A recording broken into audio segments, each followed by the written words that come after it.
Pete Davidson has a strict no-phones policy at his comedy shows, and he's not afraid to call out rule breakers.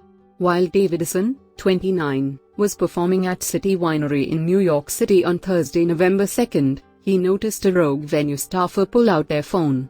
A representative for City Winery has since confirmed to Us Weekly that it was a sneaky fan and not a member of the staff.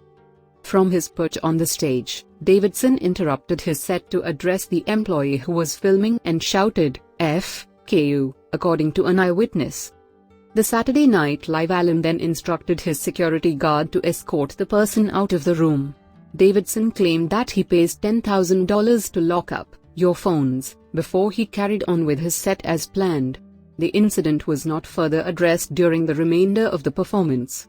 Like many comedians, Davidson has adopted a phone-free audience environment for his live shows, requiring audience members to store their devices in sealed yarn pouches. The City Winery spokesperson later told Us that the individual's footage from the performance was erased after he was removed from the event space. "Our staff were devastated after the show, as they take so much pride and feel so lucky to be working these special shows," the rep said. "These are the nights that make their hard work all worth it." Pete Davidson through the years, A-list relationships, career highlights, and more. City Winery announced on Tuesday, October 31, that Davidson was bringing his Pete Davidson and Friends comedy series to its venue on Thursday. After the first performance sold out, a second showing was added at 10:30 p.m. During the set, Davidson regaled audience members with details of his ups and downs, from his struggle with addiction to his attempts to set up Mommy Davidson with a nice suitor. He also joked about trying to get good press after his car crash. News broke in March that Pete and then-girlfriend Chasui Wonders had been involved in a car crash when he lost control of his vehicle while driving in a residential Beverly Hills neighborhood, hitting the side of a house. The couple called it quits 5 months later.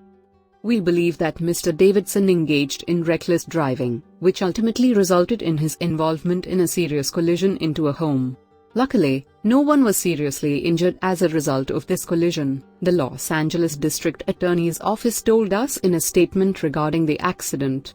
"We know that reckless driving can have devastating consequences.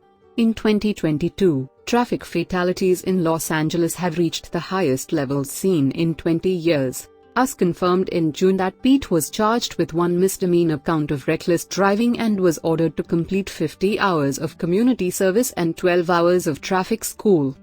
On Thursday, Pete revealed that the incident had been his first time being sober in nearly 15 years.